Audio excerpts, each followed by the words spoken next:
कि Honda city हम जब स्कूल में पढ़ा करते थे तो एक माइंड में कहीं पे छप जाता है कि भाई होंडा सिटी लेनी है।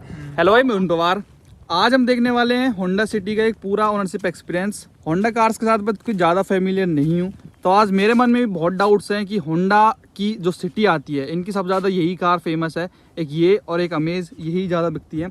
तो होंडा सिटी का पूरा एक्सपीरियंस आज हम विभव त्यागी भाई से जानेंगे। ये ऑन करते हैं होंडा सिटी को। सबसे पहले भाई स्वागत है आपका अपने चैनल पे। Thank you so much Arun भाई। सबसे पहले एक छोटा सा इंट्रोडक्शन हो जाए भाई। मैं विभव त्यागी नाम है मेरा, मैं यहाँ पे गुड़गांव में रहता हूँ। तो आपकी भाई बहुत सारी वीडियोस देखी तो मेरे मन में भी आया कि आपके चैनल के माध्यम से अपनी कार को दिखा पाऊँ होंडा की, कि क्या मेरा पूरा ओवरऑल अभी तक एक्सपीरियंस रहा है, ओनरशिप रिव्यू क्या है। तो बस यही मोटिव है आज की वीडियो का। तो सबसे पहले भाई कौन सा वाला वेरिएंट है? ये टॉप से 2 नीचे वाला वेरिएंट है। वी वेरिएंट है, इससे ऊपर VX आता है और ZX आता है। और ईयर? यार ये 2019 है। 2019 है ये। जैसा कि आपको पता है कि 2020 में अपनी जो 5th जनरेशन है वो आई है, तो आपको मालूम थी जब आपने कार ली? नहीं, वो उस टाइम पे मेरे को पता नहीं था, क्योंकि ये 2019 मैंने नवंबर में ली थी ये। उस टाइम तक कहीं दूर दूर तक कोई न्यूज़ भी नहीं थी। हो सकता है कि किसको पता हो कि नवंबर तक न्यूज़ लीक हो गई हो, लेकिन पर्सनली मेरे को पता नहीं था। और सेकंड रीज़न ये भी था कि मेरे को उसी टाइम पे लेनी थी, तो मैंने ज़्यादा कुछ रिसर्च भी नहीं करी इसके बारे में। अगर आज आपको वो वाली मिलती तो आप उसको पिक करते हैं? आपको इसकी लुक ज़्यादा पसंद है? मैं डेफिनेटली अब जो आ रही है होंडा सिटी उसको पिक करता, क्योंकि उसमें काफ़ी सारे इन्हेंस्ड फीचर्स हैं। जो कि एक फीचर उसका बढ़िया लगता है, जो कि फोक्सवैगन के सारे ग्रुप में आता है कि अनलॉक करके रखो तो सारे जो विंडोज़ हैं वो रोल डाउन हो जाते हैं। वो इसका आप टॉप मॉडल भी ले लो, उसमें ये फीचर नहीं आता, लेकिन अब जो नई वाली होंडा सिटी आ रही है उसमें ये फीचर आ गया है। उसके अलावा और भी है। नहीं, बहुत लोगों को पसंद नहीं आई उसकी लुक्स। वो लोग कहते हैं 4th जनरेशन की ही बढ़िया थी। तो आप जैसे एग्जिस्टिंग ओनर हैं इसके, तो आपको नई वाली के लुक ज़्यादा अच्छे लगते हैं? मेरे को फीचर्स अच्छे लगते हैं उसके। सिटी के यहाँ पे वेरिएंट की बैजिंग भी मिल जाती है, और ख़ास बात ये कि डीजल वेरिएंट है। यहाँ आप देख रहे हैं ID टैग।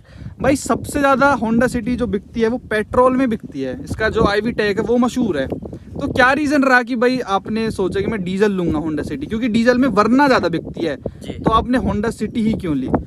उसके पीछे रीज़न ये था कि इससे पहले मेरे पास वैगनार थी, रनिंग मेरी बहुत ज़्यादा थी। तो जब भी मैंने कार स्विच करने का सोचा तो उसमें ये सोचा कि मेरे को जो भी कार चाहिए अपनी वो डीजल की चाहिए। दूसरा, आपने बिल्कुल सही बोला, जो Hyundai के पास जो एक्सपर्टीज़ है वो डीजल की है, और पेट्रोल इसके होंडा सिटी की जो एक्सपर्टीज़ है वो पेट्रोल में आती है। और पेट्रोल इसकी फ्लैगशिप कार है। लेकिन इसका जो ये वाला जो आप मॉडल देख रहे हो, इसका एक और वेरिएंट आता था, ये फेसलिफ्ट वर्जन है इस वाले मॉडल का। तो इससे पहले वाला जो मॉडल था उसमें इंजन में ऐसी आवाज़ आती थी डीजल में कि जैसे ट्रक चल रहा है थोड़ा सा। लेकिन इसकी काफ़ी रिसर्च करी, इसके इंजन में काफ़ी रिफाइनमेंट्स वगैरह हुए हैं और काफ़ी जो करेक्शंस वगैरह करी गई हैं। तो अब आप अगर मैं कार की आवाज़ सुनाऊं तो अब आप थोड़ा सा लगेगा कि हाँ, वरना और ये कंपेरेटिवली बिल्कुल इक्वल है। दूसरी बात यह है कि होंडा है, होंडा अपने नाम से जाना जाता है। तो होंडा की एक बात अलग होती है, अपने सेगमेंट की लीडर हमेशा से रही है, तो एक कॉन्फिडेंस आ जाता है कि हाँ भाई होंडा की रहती है। ऊपर से इसकी फ्यूचर में कभी अगर मैं सेल करूँगा, रीसेल वैल्यू जो है, रीसेल वैल्यू उसकी अच्छी है होंडा की हमेशा एज़ कम्पेयर टू Hyundai। ये 2-3 रीज़न थे जो मैंने होंडा को ऑप्ट करा मैं। बाकी जैसा कि भाई ने अभी बात करी इसके नॉइज़ के बारे में, तो ये आप सुन सकते हो अभी AC ऑन, इस वजह से आपको इतनी इंजन नॉइज़ इसकी आ रही है। बाकी होंडा सिटी का पहले इंटीरियर ऐसा आया करता था, अभी थोड़ा डिफरेंट कर दिया, और ये भी इन्होंने थोड़ा डिजिटल कर दिया है। अब जो मीटर आ रहे हैं, यहाँ पहले सर्कुलर उसमें आया करते थे, ये टच मिलता है पूरा। तो भाई जैसा आप बता रहे हैं कि अपना वरना के जैसा कंपेरेटिवली इंजन है इसका, तो इसमें 1.5 लीटर का जो डीजल इंजन आ रहा है, तो ये 100 PS निकालता है। हाँ जी। वहीं आप वरना देखते 2019 में उसमें जो फेसलिफ्ट था वो नहीं आया था, तो उसमें 126 bhp पावर मिलती थी 1.6 में। बहुत पावरफुल इंजन वो है।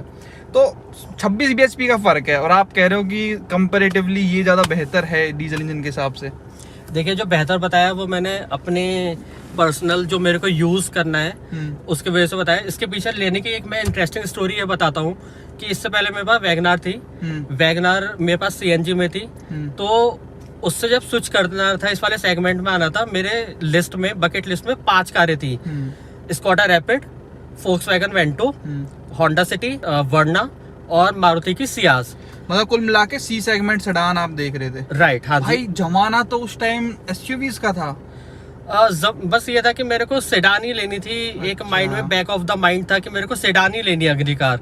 उस टाइम पे तो जब मैं ये ले रहा था तब किया सेल्टॉस भी लॉन्च हुई थी, MG हेक्टर लॉन्च हुई थी, लेकिन वही था कि एक बैक ऑफ द माइंड जो छप जाता है कि हाँ यार यही कार लेनी है, तो वो एक मैं फिक्स था अपने उसमें सेगमेंट को लेके।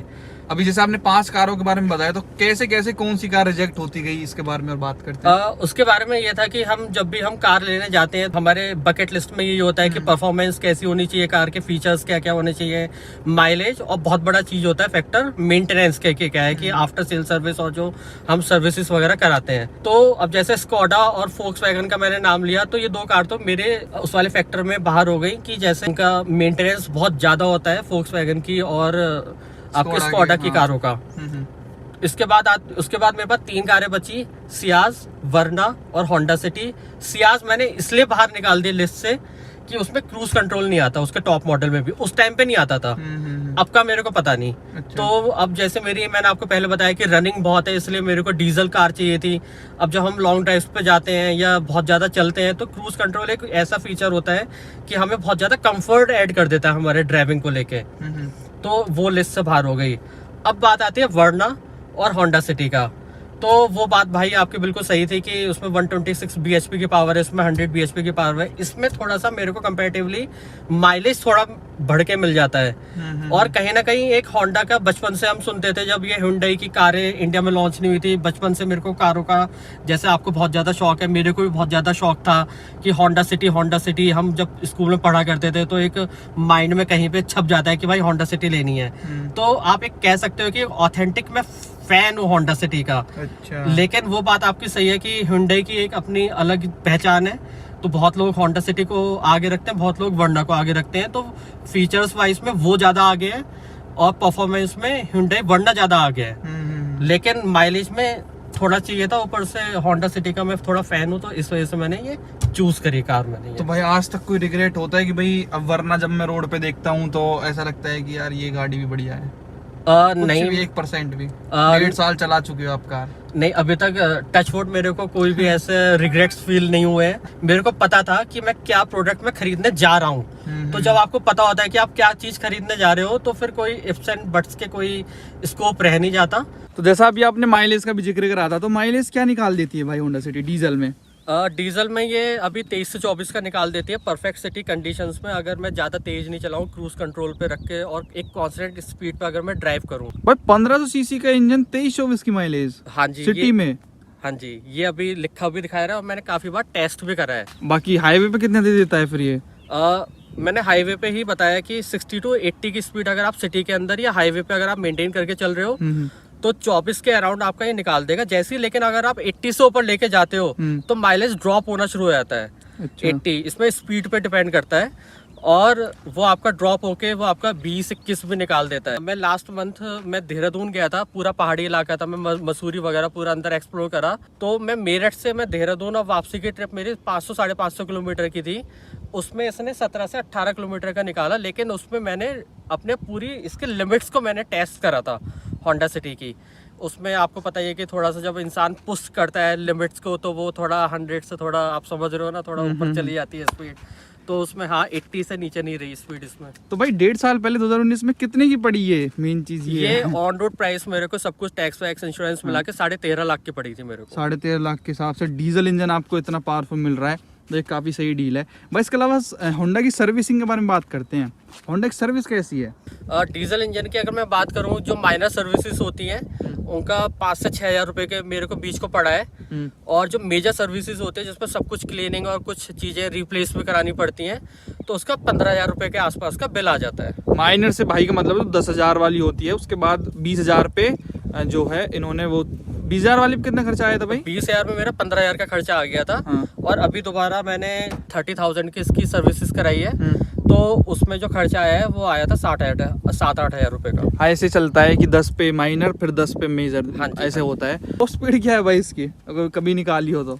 टॉप स्पीड यही अपना KMP और ये अपना ताज एक्सप्रेस वे पे निकाली थी। वैसे ओपनली कभी कन्फेस करना नहीं चाहिए क्राइम, लेकिन मैं वैसे बहुत बता दूं कि पुश हर कोई लिमिट अपनी करना चाहता है कि जो एक प्रोडक्ट लिया है तो मैंने 160 तक मैंने करी हुई है, स्टेबल थी, कोई एकदम वाइब्रेशन से नहीं आ रही थी। उसके ऊपर हल्की से बढ़ाई तो कॉन्फिडेंस मेरे को नहीं आया, 160 के ऊपर कॉन्फिडेंस नहीं आया मेरे को। अच्छा तो मैंने अपनी स्पीड थोड़ी कम कर ली। और ब्रेकिंग कैसी है भाई कार की, क्योंकि इसमें पीछे अपने को ये ड्रम ब्रेक्स मिलती हैं, इसमें डिस्क आगे मिलती हैं केवल। हाँ जी, तो ब्रेक्स कैसी हैं?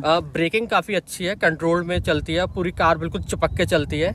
लेकिन इसके अगर ब्रेक्स की बात कर रहे हैं तो 30,000 में इसके ब्रेक पैड्स वगैरह बिल्कुल खत्म हो जाते हैं। अब मैं कुछ दिनों बाद इसके ब्रेक पैड्स वगैरह चेंज कराऊंगा। अभी नहीं है ब्रेक सही? अभी थोड़े से कम लगने लग गए हैं ब्रेक पैड्स वगैरह। जब सर्विस कराई थी तो उन्होंने बोला था कि आपकी नेक्स्ट सर्विस से पहले आपने ब्रेक पैड्स वगैरह चेंज करा लेना। और स्पेस कैसा है भाई कार में अपने होंडा सिटी में? स्पेस काफ़ी अच्छा है और इसमें कोई भी कंपनी भी क्लेम करती है, जो भी एक्सपर्ट्स होते हैं, कि ये मेनली शॉफर ड्रिवन कार है।